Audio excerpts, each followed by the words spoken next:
I wish someone told me this over a decade ago when I started trading. Higher trading frequency, unfortunately, does not result in higher results. In fact, it actually does the complete opposite, in my opinion.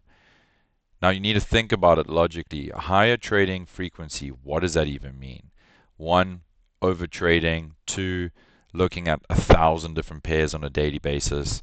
Three, trying to massage and apply a different strategy to each of these pairs.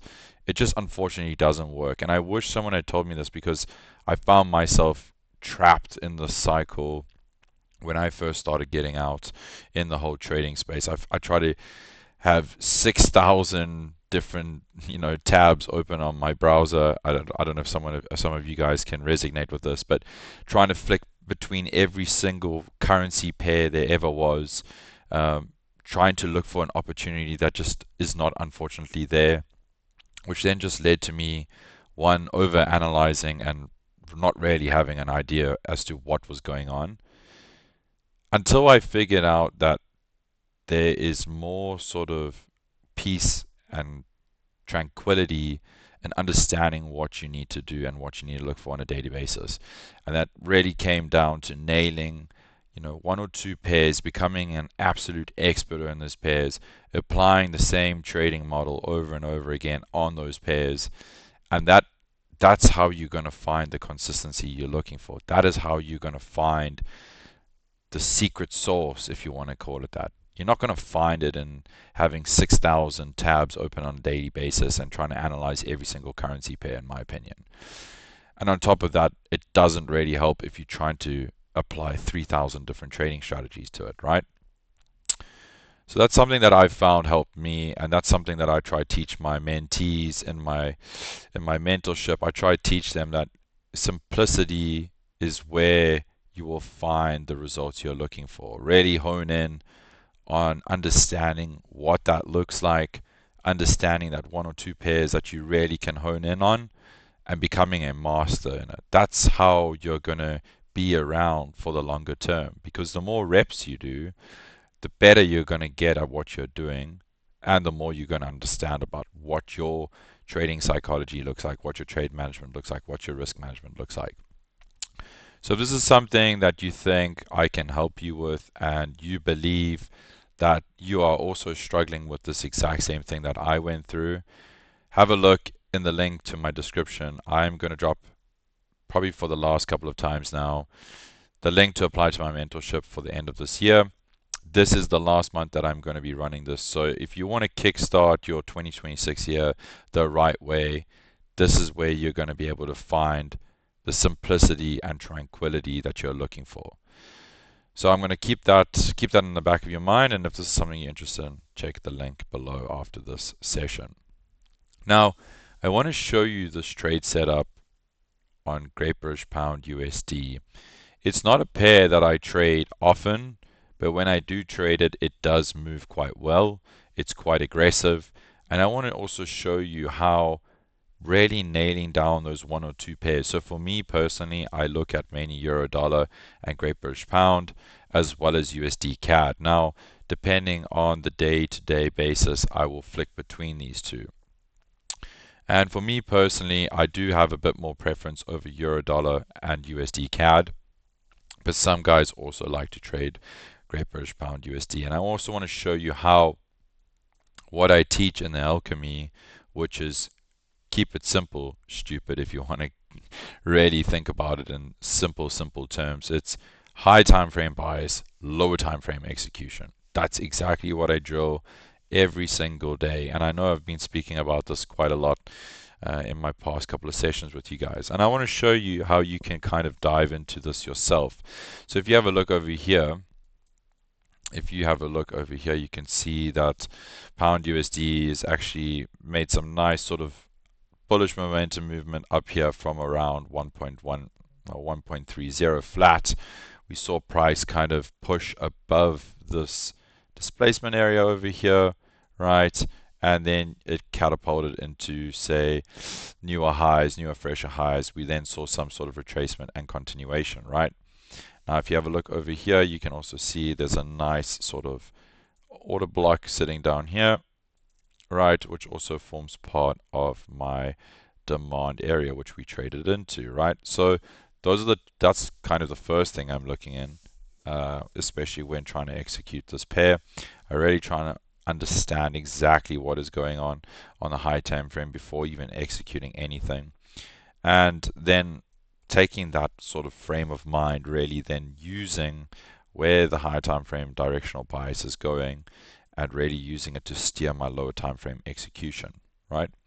So if you have a look over here now, you can see how this price action moved pretty aggressively out of this order block area over here.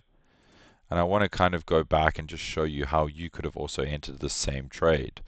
Now, looking at this on the M15, which I am on now, you can see quite clearly you've got predominant low sitting over here.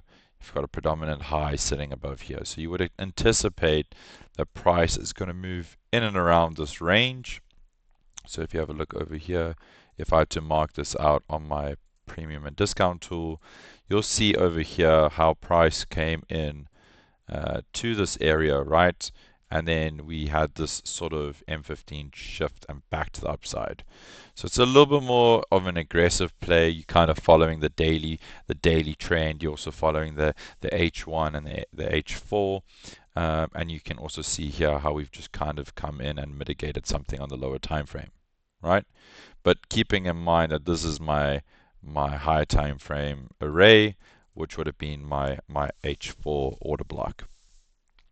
So if we quickly just play this out nice and easy, you can see coming into London Open over here, price actually was shaping up quite nicely.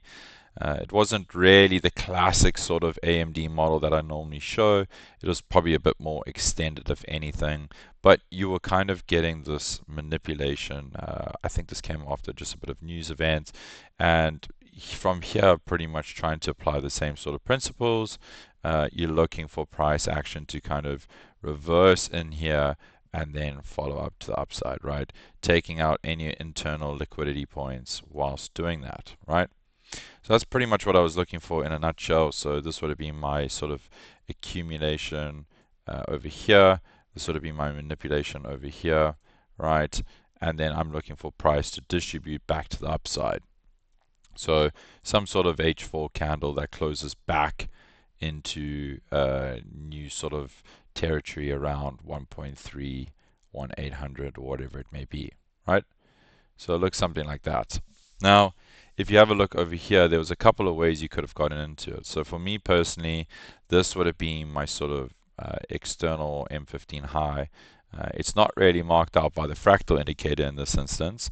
However, for me, you can see here that there was a predominant shift to the downside where we saw price action sweep this low, mitigate this order block. So for me, this would have been the high that I would have been looking at, right?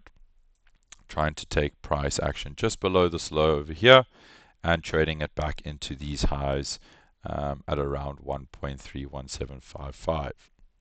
Now, why would I have been looking at this? Well, that's Asia high over there, that's unmitigated. You also have this internal high over here.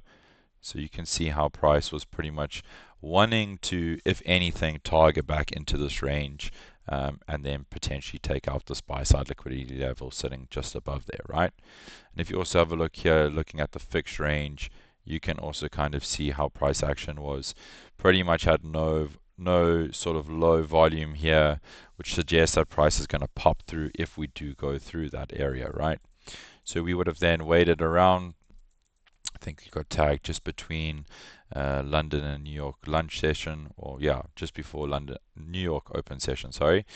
And then price would have been continuing up to the upside, right? So if you have a look over here, price plays out quite nicely, consolidate quite a lot, and then bang, eventually took out this sort of internal high over here, took out Asia high, and you can see how this volume imbalance over here really sort of provided that little bit of ignition that you would have been looking for on this trade. I think we don't actually get to this main buy side liquidity level over here. So for me in this instance, you would have been wanting to take off some heavy partials in and around these areas, as that's kind of where price was sitting for the day, and that's basically your target, right? So that's pretty much in a nutshell what I teach on a daily basis, keeping it really simple using the same sort of methodology over and over again, really trying to nail that down. And you'll see that you'll find that consistency you're looking for when you can really become a master in just one or two pairs and not trying to be an expert in trading every single currency pair that is on offer, right? That's just unfortunately not how it's done, and that's not necessarily going to give you or benefit you in the long run. So if this is something you're interested in, trying to really become a master in trading one or two pairs, check the link in the description. I'm going to leave it there for this last month's intake, and I hope to see you guys in there. I hope you guys enjoyed the session, and I'll see you guys in the next one.